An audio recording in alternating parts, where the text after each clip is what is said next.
One day in a cemetery in Stirling, Scotland, I noticed a large monument dedicated to the two Margarets. They lived during the time of the Scottish Reformation. And one was an elderly woman named Margaret. Their crime, they refused to recognize the Pope as the head of the church. So they took the elderly lady named Margaret out to sea farther, tied her to a post, so that when the tide came in, she would be drowned. They took the young girl named Margaret also, placed her on a stake closer to the shoreline. And imagine when the young Margaret saw the terrible death by drowning of the elderly woman named Margaret, that she would recant and they would not have to execute her.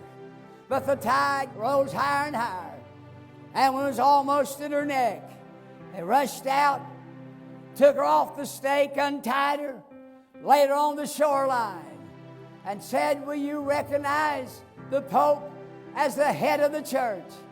And she said, "No." And they said one more time, "Who is the head of the church?" And she said, "Jesus Christ, same yesterday, today, and forever." And they grabbed her up, tied her to a stake closer in, so she would be drowned. But she said to her executioners, as they was taking her back to be drowned, she said to those executioners, "This time, leave me alone. I was almost in the city a while ago, and you took me down. My head goes beneath the waves of the North Sea.